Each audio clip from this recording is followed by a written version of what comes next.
আমাদের যে ইমেজটা সেট করছি এটা আসছে, আবার এইখানে নামটা ফোল্ডার থেকে শো করতেছে, তাই না? এইবার আমরা যদি থিম ফোল্ডারটার মধ্যেই যাই, সাপোজ যে নিউ থিম, এটাই তো ফোল্ডার বানাইছিলাম, এখান থেকে এটা কাট করেন, কাট করলাম, কাট করে সাপোজ আমরা ডেস্কটপে রাখি, কি করলাম, ডেস্কটপে রাখলাম। এবার যদি আমরা এখান থেকে থিমে যাই, এবার ওটা আছে আর নাই, কারণ কি কাট করে নিয়েছি, তাই না? এবার যদি এটাকে জিপ করেন, জিপ, এই যে জিপ হয়েছেন, এটা যখন জিপ করে এখান থেকে এবার আপলোড করতে যাবেন, মানে নর্মালি আমাদের ডেস্কটপে মনে করেন একটা থিম আছে, আমরা এবার আপলোড করবো, যে আপলোড থিম, হ্যাঁ, ওখানে না দিয়ে একটু দেখেন কি হয়। সাপোজ ডেস্কটপে আছে আমার, ডেস্কটপের পরে এই যে নিউ থিম জিপ, এইবার একটা ইনস্টল নাও ক্লিক করেন, দেখেন একটা ইরোর আসবে, একটা ইরোর আসবে, এই যে the package could not be install, ঠিক আছে, the style.css style sheet does not contain a valid theme header. এটার মানে হচ্ছে যে আমরা যে style.css ফাইলটা বানাইছি তার মধ্যে একটা কোড লাগবে, একটা কিছু একটা লেখা লাগবে, তাছাড়া কিন্তু ইনস্টল সে করতে পারবে না, তাই বলতেছে, দেখতেছেন? কিন্তু আমরা নর্মালি যখন থিমের ফাইলের মধ্যে করছি তখন জাস্ট মানে ফোল্ডারটা বানাইছি আর অমনি কাজ করছি, তাই না? কিন্তু এগুলো ফেস করতে হবে যে কোথায় কি প্রবলেমগুলো, ঠিক আছে? এই জন্য পার্ট বাই পার্ট দেখাচ্ছি। তো এবার আমরা কি করতে পারি এটার জন্য একটু লক্ষ্য করেন, এবার জিপ ফাইলটা আবার আমরা ডিলিট করে দিলাম, এবার থিমের মধ্যে এই যে নিউ থিমের মধ্যে ঢুকছি, ঢোকার পরে যে style.css এ বলতেছে কিছু একটা লেখা লাগবে, কি লেখা লাগবে এখন আমরা জানি না, তাই না? এখানে দেখেন যেটা লেখা লাগবে সেটা হচ্ছে, এখানে প্রথমে ফার্স্ট কমেন্ট করা, জানি আমরা সিএসএস এ কিভাবে কমেন্ট করতে হয়, এইভাবে স্টার দিতে হয়, তাই না? তারপরে আবার একটা স্টার দিতে হয়, এটা দিতে হয়, এটা হচ্ছে কিভাবে, এটা মাল্টিপল লাইন কমেন্ট করার জন্য এইভাবে এটা সিস্টেম, তাই না? তো প্রথম কাজ হচ্ছে কমেন্টস দেওয়া, এখানে আপনাদের প্রথম কাজ হচ্ছে এখানে কমেন্ট সেট করা, তারপরে এখানে জাস্ট লিখবেন থিম নেম, কি লিখবেন, থিম, আচ্ছা এখানে থিম নেম, তাই না? তো এখানে এবার একটা কোলন দিবেন, দিয়ে একটা নাম দিবেন, মনে করেন যে নাম হচ্ছে আওয়ার ফার্স্ট থিম, এটা একটা নাম দিলাম, কি দিলাম, আওয়ার ফার্স্ট থিম। আচ্ছা এবার এটা সেভ করবেন, ফাইলটা সেভ করলাম, সেভ করার পরে এই যে এর মধ্যেই তো করলাম, এবার এটাকে আবার জিপ করবেন, আবার জিপ হয়ে গেছে, এবার আমরা আবার এটাকে আপলোড করব, ঠিক আছে? এবার দেখি যে আপলোড নেয় কিনা, আপলোড থিম, এবার এখান থেকে নিচে আসেন, এই যে এটা, তাই না? এবার ইনস্টল করেন, দেখেন এই যে দেখেন এবার বলতেছে যে সাকসেসফুলি ইনস্টল, দেখতেছেন? এবার যখন আমি এটাকে অ্যাক্টিভ করব, দেখেন থিমটাকে এবার আমি অ্যাক্টিভ করতেছি, এবার লক্ষ্য করেন এই যে ওই যে স্ক্রিনশট ডট পিএনজি থেকে ইমেজটা পাইতেছে, তাই না? এবং এখানে এবার লক্ষ্য করেন আওয়ার ফার্স্ট থিম এই কথাটা শো করতেছে। আমরা যখন এই style.css এর মধ্যে এই কথাটা অ্যাড না করব তখন আমাদের ফোল্ডার থেকে নামটা শো করতেছিল, তাই না? তো ওটাই করা স্বাভাবিক, ফোল্ডারের যে নামটা ওটাই শো করবে, কিন্তু যখন আপনি কমেন্ট আউটের মধ্যে এখানে থিম নেম এর মধ্যে একটা নাম দিবেন তখনই আপনার এই নামটা সেট হয়ে যাবে। এখানে দেখেন প্রত্যেকটা যে 2015 26 17 এগুলার প্রত্যেকটার এখানে থিম নেম কথাটা আছে। তো আমরা এটা একটু দেখাই নিয়ে আসি, হ্যাঁ সবগুলা একটু আমরা দেখাই নিয়ে এসে দেখাবো। এইচটি ডক্স, তার মধ্যে extra premium theme, content theme, অন্য একটা থিমের মধ্যে যান, দিয়ে দেখেন এখানে style.css আছে, জি নিচে এটা ওপেন করেন, দেখেন এই যে দেখতেছেন প্রথমে তারা কমেন্ট আউট করছে, দেখেন তারপরে কি করছে, থিম নেম কথাটা লিখছে, যে এই যে 2015 এই কথাটাই 2015 এর ওই টাইটেলে শো করতেছে, এই যে এটা বুঝাতে পারছি? তো আমাদের এইখানে যেটা আমরা দিব এখানে সেটাই থিমের নাম হয়ে যাবে, সেটাই থিমের নাম হয়ে যাবে। তো স্টাইল ডট সিএসএস এর মধ্যে এভাবে কমেন্ট করে আপনাকে লিখতে হবে থিমের নামটা। হ্যাঁ, এখানে লিখবেন প্রথমে থিম নেম, তারপরে একটা থিমের নাম দিবেন, ঠিক আছে। আচ্ছা, এইবার আমরা দেখেন এখানে নিচে একটা কমেন্ট অ্যাড করছি থিম ইউআরআই। এটা মেনলি মানে কি, ঠিক আছে, ইউআরআই মানে কি, এটা কি লিঙ্ক, মানে ইউআরএল মানে লিঙ্ক না, ইউআরএল মানে লিঙ্ক না। সাপোজ আমি একটা লিঙ্ক এখানে তৈরি করতেছি, দেখেন http from browsers, এখানে মনে করেন লিখলাম স্মার্ট কোডার bd.com, এইটা একটা ইউআরএল না, এইটাকেই বলা হয় ইউআরএল। ইউআরএল এটাকে বলা হয় কি ইউআরএল। আর ইউআরআইটা কি, আমি যখনই এর পরে মনে করেন একটা ফোল্ডার লিখবো, যে সাপোজ সামথিং, সামথিং এর মধ্যে ইন্ডেক্স ডট পিএসপি, ঠিক আছে, এরকম যখন হবে লিঙ্কটা, তখন এই যে এতটুকুন বোঝানোর ক্ষেত্রে তখন হয় ইউআরআই, ঠিক আছে। সাপোজ এটা আমি নিচে লিখি ইউআরআই, এটার মানে হচ্ছে আইডেন্টিফায়ার, একটা হচ্ছে লিঙ্ক এল আর একটা হচ্ছে আইডেন্টিফায়ার, ঠিক আছে, মানে আপনার কোন ফোল্ডারের লিঙ্কের পরে কোন ফোল্ডারের মধ্যে এটা আছে। তো সাপোজ লিখলেন সামথিং স্ল্যাশ তার মধ্যে ইন্ডেক্স ডট পিএসপি, এরকম, ঠিক আছে। তো ইউআরএল আর হচ্ছে ইউআরআই এর মধ্যে পার্থক্য হচ্ছে এতটুকু। এখন আমরা যেটা করব সেটা হচ্ছে ওনারা এখানে কি লিখছে ইউআরআই দিয়ে, দেখেন এখানে কি করছে, লিংকের সাথে এখানে কি অ্যাড করছে, ফোল্ডারও অ্যাড করছে না, মানে ডিরেক্টরি অ্যাড করছে না। তো আমরা এটা কোনো সমস্যা না, থিম ইউআরএল এর মধ্যে আমরা লিংকও লিখতে পারবো, এরকম ডিরেক্টরিও দিতে পারবো আইডেন্টিফায়ার হিসেবে, হ্যাঁ, ওটা কোনো ব্যাপার না। তো আমরা এখানে এখন লিখি এদের মতো যে থিম ইউআরআই, ইউআরআই, ঠিক আছে। এবার একটা এখানে লিঙ্ক দেন, suppose http colon smart coder bd slash something slash suppose new theme, একটা দিলাম, এটা এটার ইউআরআই, হ্যাঁ। আচ্ছা, এবার যদি আমি সেভ করি এটা আবার, এবার দেখেন তো যে এই কথাটা এখানে কোথায় শো করে, একটু রিলোড দেন, এখানে কোথাও শো করে, শো করে না। এবার থিম ডিটেলস নামের একটা দেখতেছেন, প্রত্যেকটার কিন্তু থিম ডিটেলস আছে, একটু লক্ষ্য করেন।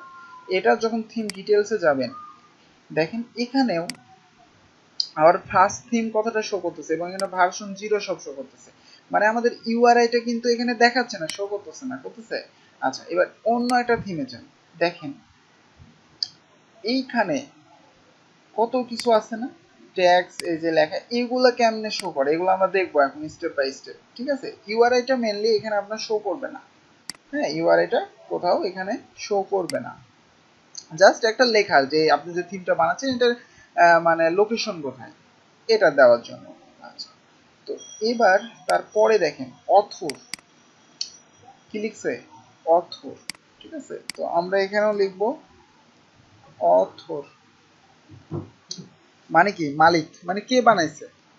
মনে করেন আমি যদি এখানে দিই রাইহান, আমি যদি এখানে রাইহান নামটা দিই, এবার যখন থিমে যাবেন এখানে কিন্তু শো করতেছে না। এবার ভিতরে যান, দেখেন এখানে কি শো করে, নামটা শো করে, বাই এখানে কি শো করতেছে।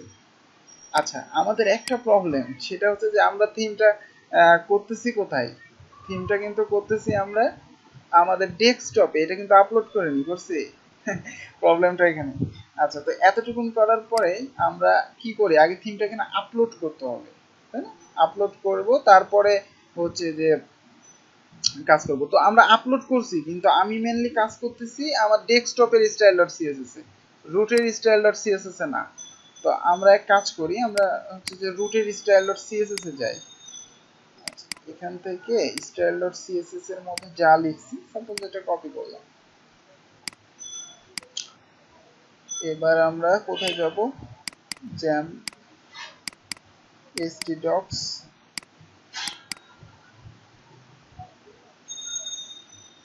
New theme content theme new theme. এই যে এখানে এই style.css এর মধ্যে মেনলি ওগুলো লিখতে হবে, যার কারণে আপডেট হচ্ছে না। দেখেন এখানে শুধু এটাই লেখা আছে। আচ্ছা পেস্ট করেন, আচ্ছা উপরের লাইনটা আমি বাদ দিয়ে দিই।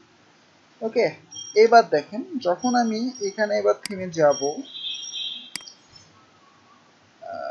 থিমটা আচ্ছা তাও কি আপডেট হয়েছে, একটু ওয়েট। আচ্ছা তো আমরা এখানে অথর রাইহান, ঠিক আছে, আমরা একটু রিলোড দিই। হ্যাঁ, এখানে থেকে একটু একটু রিলোড দেন, তাহলে কাজ করবে। থিমের মধ্যে আসে, এবার থিম ডিটেলসে যান। এই যে দেখেন বাই রাইহান কথাটা শো করতেছে, দেখতেছেন মানে ফার্স্ট থিম এখানে বাই, এবার রাইহান কথাটা শো করতেছে। মানে আপনি যে অথরের মধ্যে যে নামটা সেট করবেন সেটাই এখানে চলে আসবে, যে কে তৈরি করছে বা কোন আপনার কোম্পানি থেকে যদি করেন এখানে জাস্ট ওটার নাম দিতে হবে। এবার এখানে ক্লিক করলে যেন লিংক পাই সে, এটার জন্য আমাদের কি করতে হবে দেখেন, অথর ইউআরআই আপনি দিতে পারবেন। কি দিতে পারবেন? Author URI. সাপোজ এখানে লিখবেন নিচে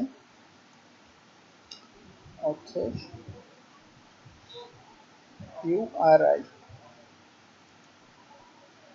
এবারে এখানে সাপোজ দিয়ে দিতে পারেন সাপোজ ইউআরআই। তো আমি http দিলাম ক্লোন ডবল স্ল্যাশ raihano.snapcoder.com, ঠিক আছে। সাপোজ ইউআরআইটা দিয়ে দিলাম আমার। এবার আবার থিমে ক্লিক করেন একবার, এবার এখানে যান, এবার দেখেন এটা লিংক হয়ে গেছে, নামটা কিন্তু লিংক হয়ে গেছে। এবার এখানে ক্লিক করলেই ওই যে যে ইউআরআইটা দিছি অটোমেটিক্যালি সেই লিংকে চলে যাবে। দেখেন এখানে লোডিং হচ্ছে ওই লিংকে যাওয়ার জন্য, ঠিক আছে।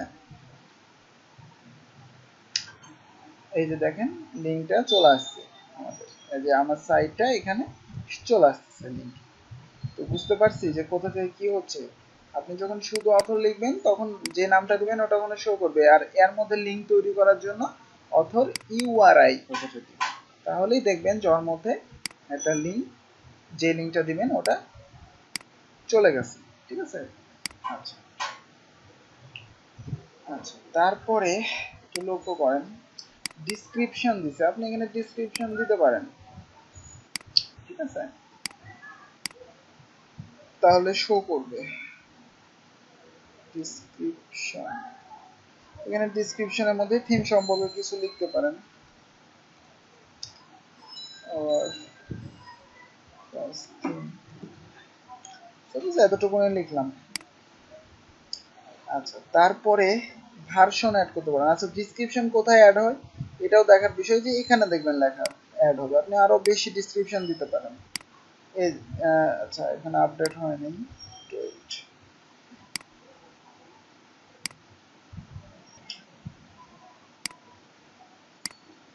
এই যে this is our first theme, ঠিক আছে। এখানে আরো অনেক ডিসক্রিপশন আপনি দিতে পারবেন, অন্যান্য থিমে দেখবেন যে অনেক ডিসক্রিপশন দেওয়া আছে।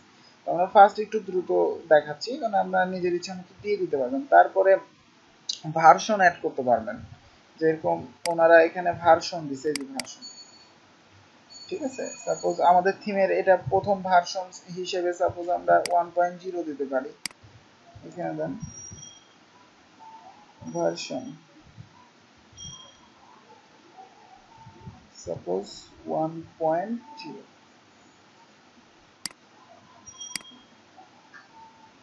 এই যে এখানে ভার্সন কথাটা শো করতেছে না, ওখানে শো করবে যে 1.0, বুঝেছেন, ভার্সনে 1.0 কথাটা শো করতেছে। তো এইভাবে আমরা সবকিছু দিতে পারি। তারপরে এখানে আপনি ট্যাগস সেট করতে পারেন, সাপোজ আমাদের ওয়েবসাইটটা বানাচ্ছে এটা কি রিলেটেড, ট্যাগস মনে করেন simple theme, suppose simple theme, তারপরে দিতে পারেন ব্লগ, ওকে, তারপরে দিতে পারেন ই কমার্স, আচ্ছা এখানে কি কি রিলেটেড থাকবে থিমে ট্যাগস এর মধ্যে আমরা অ্যাড করতে পারি, এটাও এখানে শো করবে।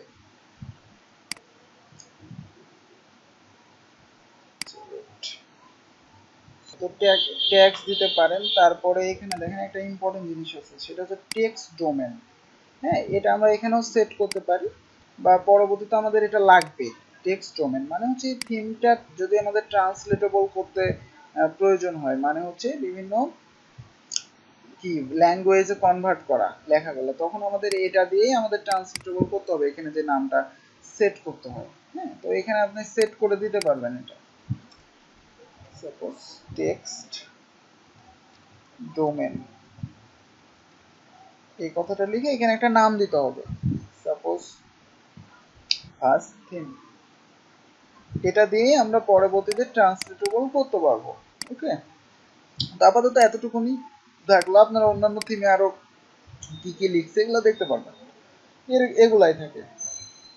ওকে, বেশিরভাগই তো এতটুকুনি আমাদের বেশি প্রয়োজন, এতটুকুনি হলেই যথেষ্ট। তো আমরা বুঝতে পারছি মনে হয় যে আমরা একটা থিম ডেভেলপমেন্টের জন্য আমাদের এই যে অন্যান্য থিমে যে এগুলো লেখা থাকে এগুলো কোথা থেকে আসলে আসে। মেনলি এখানে style.css এর কমেন্টের মধ্যে আপনি এগুলা লিখে অ্যাড করতে পারবেন। হ্যাঁ, এগুলা চলে আসবে তাহলে। এখানে একটা ভুল ইয়ে আছে, এটা দেখায় নিয়ে আসি। যেমন আপনি চাইতেছেন এই থিমটা ডিলিট করে দিতে, ঠিক আছে, এখন আছে এখান থেকে ডিলিট করে দিতে চাচ্ছেন। তো এখান থেকে আপনি যে থিমটা অ্যাক্টিভ থাকবে সেটা ডিলিট করতে পারবেন না। হ্যাঁ, দেখেন ডিলিট করার অপশন নাই, কিন্তু আপনি যখন এইটাতে যাবেন দেখেন এখানে ডিলিট করার অপশন আছে।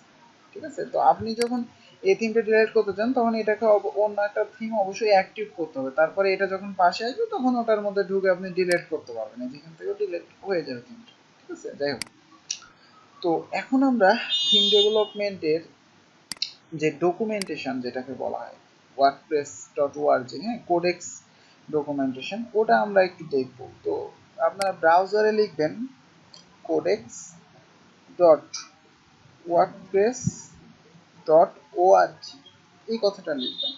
ঠিক আছে, এই লিঙ্কটা হচ্ছে মেইনলি ডেভেলপারদের জন্য, মানে কিভাবে থিম ডেভেলপমেন্ট করতে হবে, কিভাবে ওয়ার্ডপ্রেস ইউজ করতে হবে, এগুলো লেখা আছে। যেরকম একটু নিচে আসেন, যে দেখেন learn how to use WordPress. ঠিক আছে, এখানে দেখেন যেগুলো বেসিক দেখানো হয়েছে ওগুলো সব এখানে লেখা আছে। কিভাবে প্লাগইন ইউজ করতে হবে, কিভাবে স্টার্ট করবেন, কিভাবে কোনো একটা ল্যাঙ্গুয়েজ চুজ করবেন, সব কিছু এর মধ্যে আছে। কিভাবে পোস্ট করবেন, সব আছে। ঠিক আছে, তো একটু নিচে আসার পর দেখেন এই যে ওয়ার্কিং উইথ থিমস, দেখতেছেন, তারপর রাইট এ প্লাগইন, সবকিছু এখানে পাবেন ডকুমেন্টেশন। তো এখানে এই যে ওয়ার্কিং উইথ থিমস এর মধ্যে যেহেতু আমরা থিমস এখন করতেছি, তার জন্য আমাদের কোথায় যেতে হবে, থিম ডেভেলপমেন্ট। ঠিক আছে, তো এখানে একটা ক্লিক করেন। এই যে এইখানে কিছু গাইডলাইন আছে, এগুলো আমরা দেখবো। এই যে যেরকম দেখেন style.css এর মধ্যে যে এগুলো আমরা একটু আগে অ্যাড করছি, অ্যাড করা শিখছি, তাই না, এটাই এখানে বলতেছি style.css এর মতো। আচ্ছা, তো যারা প্রথমত মেনলি এই যে এই সাইটে এসে শিখবে, মানে তাদের শেখাটা অনেক কঠিন হবে, কারণ এখানে অনেক কঠিন ভাবে মানে কিছুই বুঝবে না এমন অবস্থা। হ্যাঁ, codes.org, কিন্তু যারা মেনলি পিএইচপি পারে বা হচ্ছে যে ডকুমেন্টেশন পড়ে পড়ে কাজ করতে পারে, তারা আবার কিন্তু পারবে। একটু দেখে মনে হবে অনেক বিরক্তিকর জিনিস আছে, ঠিক আছে, কিন্তু এর মধ্যে অনেক কিছু আছে। তো এখানে হচ্ছে যে style.css এ কি করছি এটা এখানে লেখা আছে, এবং উপরে একটু গেলে যে ওয়ার্ডপ্রেস টেমপ্লেট ফাইল, মানে হচ্ছে আমাদের ওয়ার্ডপ্রেসের জন্য কি কি ফাইল লাগবে সেগুলা এর মধ্যে আমরা পাবো গেলে। ঠিক আছে, তো এখানে আসি। আচ্ছা, তো এখানে আসার পরে মেইনলি আমাদের বেসিক লেভেলে দেখেন এই যে হেডার থাকে, কন্টেন্ট থাকে এবং ফুটার থাকে। এটা হচ্ছে পেজ স্ট্রাকচার, এটা হচ্ছে পেজ স্ট্রাকচার। তো হেডার, কন্টেন্ট আর ফুটার এই তিনটা থাকে বেসিক লেভেলে। তো একটু এখানে এসে দেখেন মোর কমপ্লেক্স পেজ স্ট্রাকচার বলতেছে হেডার, কন্টেন্ট, সাইড বার, ফুটার। কি বলতেছে, হেডার, কন্টেন্ট, সাইড বার, ফুটার। তো আমাদের হেডারের একটা ফাইল রাখতে হবে, কন্টেন্টের জন্য ফাইল রাখতে হবে, সাইড বারের জন্য রাখতে হবে, ফুটারের জন্য রাখতে হবে। ঠিক আছে, একটু নিচে আর একটু আসি দেখেন, এইখানে আরেকটু বেশি আছে, সেটা হচ্ছে header, content, comment form, side bar, search form, footer. ঠিক আছে, তো এই যে সিস্টেমটা, এখানে মনে করেন হেডারের জন্য আমরা একটা ফাইল রাখতে পারতেছি header.php, কন্টেন্টের জন্য কি আমরা content.php নামে একটা ফাইল রাখবো, বা হচ্ছে সাইড বারের জন্য আমরা একটা ফাইল রাখতে পারবো যে sidebar.php, যেরকম এখানে লক্ষ্য করেন যে footer.php নামে একটা ফাইল রাখতে পারবো, তারপর sidebar.php নামে একটা ফাইল রাখতে পারবো, searchform.php নামের একটা ফাইল রাখতে পারবো, header.php নামের ফাইল রাখতে পারবো, কিন্তু এখানে কি কন্টেন্ট জন্য কোনো ফাইল রাখতে পারবো আমরা? আচ্ছা, কন্টেন্টের জন্য তাহলে আমরা কি করতে পারি, কন্টেন্টের জন্য আমরা কিভাবে কি করতে পারি, এটার জন্য একটু যেটা করবেন সেটা হচ্ছে আমাদের লেটেস্ট যে থিমগুলো আছে এখানে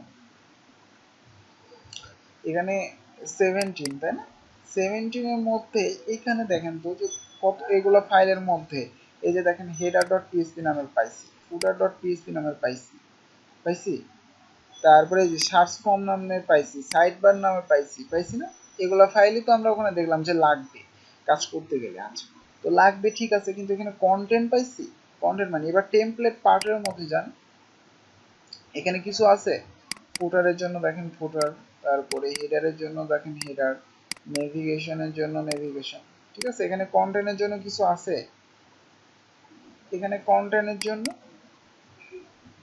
কিছুই নাই, তাই না। তো আমরা 16 যে থিমটা এটার মধ্যে এবার যান, ঠিক আছে, এখানে টেমপ্লেট পার্টের মধ্যে যান, এবার এখানে দেখেন লক্ষ্য করেন content.php দেখতেছেন, content none.php, content page.php, content search.php, তো এগুলো এক একটা টেমপ্লেট পার্ট বলা হয় এগুলাকে, হ্যাঁ, এগুলো সম্পর্কে আমরা বিস্তারিত জানবো। তো মেইনলি শুধু content.php ও আছে এর মধ্যে, হ্যাঁ, তো আমরা দেখবো এটা, হ্যাঁ, কোন কোন ফাইল কিভাবে কোনটা কি কি কাজ করছে, আমরা বিস্তারিতভাবে প্রত্যেকটা পার্ট বাই পার্ট এখানে দেখবো। ওকে।